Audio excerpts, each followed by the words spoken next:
Assalamualaikum warahmatullahi wabarakatuh. Waalaikumsalam warahmatullahi wabarakatuh. Sebelumnya, perkenalkan kami dari kelompok 2 dengan anggota. Yang pertama, saya sendiri, Wahida Nur Karimatun Hidayah, dengan NIM 22014-20001. Yang kedua, Putri Handayani, dengan NIM 22014-20003. Yang ketiga, Lulu Triana, dengan NIM 22014-20005. Yang keempat, Tri Novitasari, dengan NIM 22014-20006. Yang kelima, Wanda Sajida Ibrari Walida, dengan NIM 22014-20007. Yang keenam, Arif Safikri, dengan NIM 22014-20061. Dan yang terakhir, Sinta Nuria, dengan NIM 24014-21072. Di sini kami akan mempresentasikan hasil diskusi kami mengenai aliran-aliran pendidikan.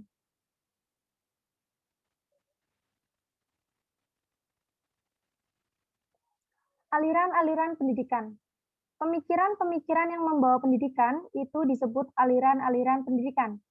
Telah dimulai sejak awal hidup manusia, karena setiap kelompok manusia selalu dihadapkan dengan generasi muda keturunannya yang memerlukan pendidikan yang lebih baik dari orang tuanya.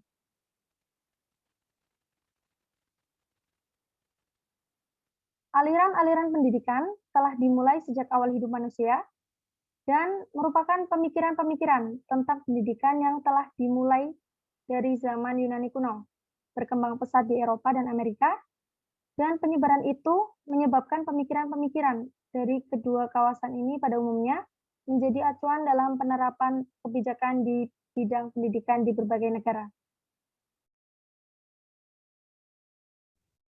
Baik, saya akan melanjutkan materi dari rekan saya. Selanjutnya, apa sih materi yang akan kita bahas? Yang akan kita bahas adalah tentang aliran pendidikan. Aliran pendidikan sendiri dibagi menjadi dua, yaitu yang pertama adalah aliran pendidikan klasik, dan yang kedua adalah aliran pendidikan gerakan baru. Next. Yang pertama adalah aliran pendidikan klasik. Aliran pendidikan klasik yaitu pemikiran-pemikiran tentang pendidikan yang telah dimulai pada zaman Yunani kuno dan dengan kontribusi berbagai bagian dunia lainnya. Akhirnya berkembang dengan pesat di Eropa dan Amerika Serikat. Dan aliran-aliran klasik maupun gerakan-gerakan baru dalam pendidikan pada umumnya berasal dari kedua kawasan itu. Next. Nah, aliran-aliran klasik sendiri dibagi menjadi 4 jenis, yaitu yang pertama adalah empirisme, yang kedua adalah nativisme, yang ketiga adalah naturalisme, dan yang keempat adalah konvergensi. Next. Tentang empirisme. Empirisme sendiri yaitu dipelopori oleh Johann Locke pada tahun 1632 sampai dengan 1704. Aliran empirisme bertolak dari local tradition yang mementingkan stimulus eksternal di dalam perkembangan manusia dan menyatakan bahwa perkembangan anak bergantung pada lingkungan, sedangkan pembawaan tidak dipentingkan. Pengalaman yang diperoleh anak dalam kehidupan sehari-hari didapat dari dunia sekitarnya yang berupa stimulus-stimulus dan pengalaman. Materi selanjutnya akan dilanjutkan oleh rekan saya. Baik, saya Lutriana. Di sini saya akan melanjutkan materi dari rekan saya tadi. Nah, jenis kedua dari aliran-aliran pendidikan yaitu nativisme. Nah, nativisme ini dipelopori oleh Arthur Schopenhauer tahun 1788 sampai 1869.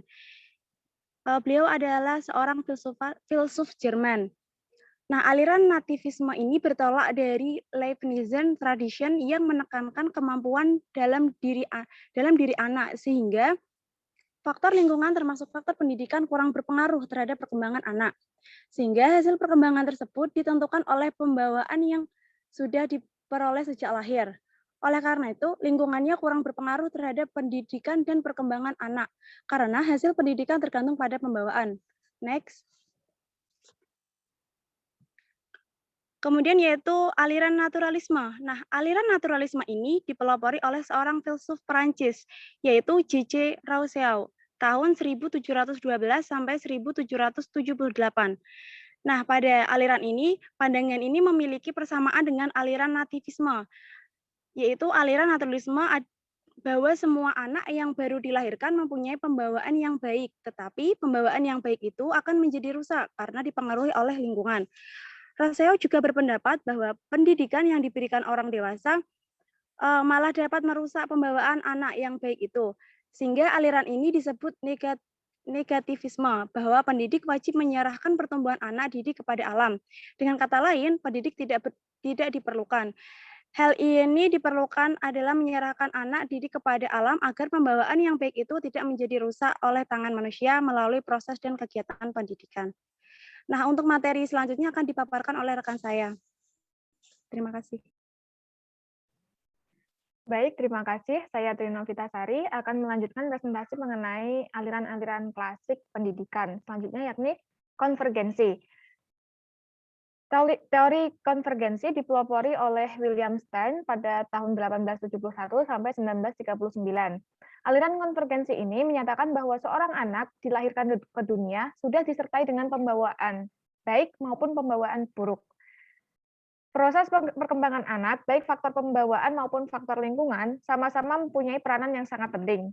Bakat yang dibawa pada waktu lahir tidak akan berkembang dengan baik tanpa adanya dukungan lingkungan yang sesuai untuk perkembangan bakat itu.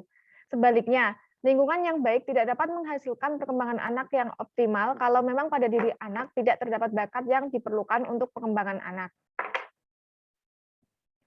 Selanjutnya yakni gerakan-gerakan baru dalam pendidikan. Terdapat pengajaran alam sekitar, pengajaran pusat perhatian, sekolah kerja, dan pengajaran proyek.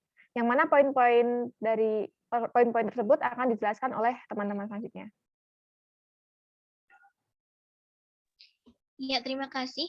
Yang pertama adalah pengajaran alam sekitar. Pendidikan alam sekitar yang ditanamkan pemahaman, apresiasi, pemanfaatan lingkungan alam, dan sumber-sumber pengetahuan di luar sekolah yang semuanya penting bagi perkembangan peserta didik.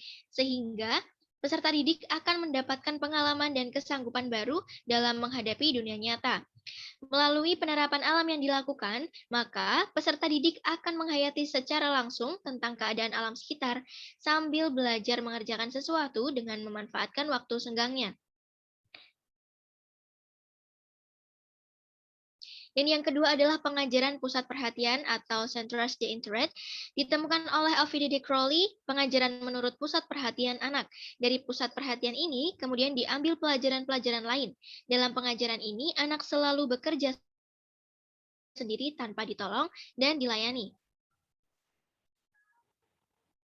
Oke, kemudian adalah sekolah kerja. Sekolah kerja dikembangkan oleh George Gershon-Tyner. Bentuk sekolah untuk menjadi warga negara yang baik, yaitu mendidik anak agar pekerjaan tidak merugikan masyarakat dan memajukannya. Oleh karena itu, sekolah wajib mempersiapkan peserta didik untuk suatu pekerjaan. Pekerjaan tersebut juga untuk kepentingan negara.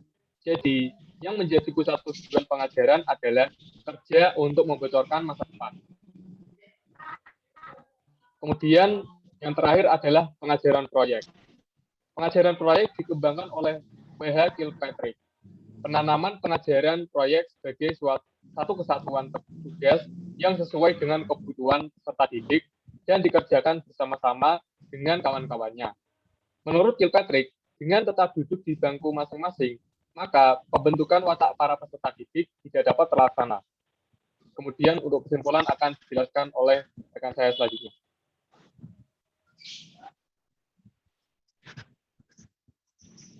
Oke, kesimpulan yang bisa kita ambil dari aliran-aliran pendidikan adalah pendidikan selalu mengalami perkembangan seiring dengan perkembangan sosial, budaya, dan perkembangan ilmu pengetahuan.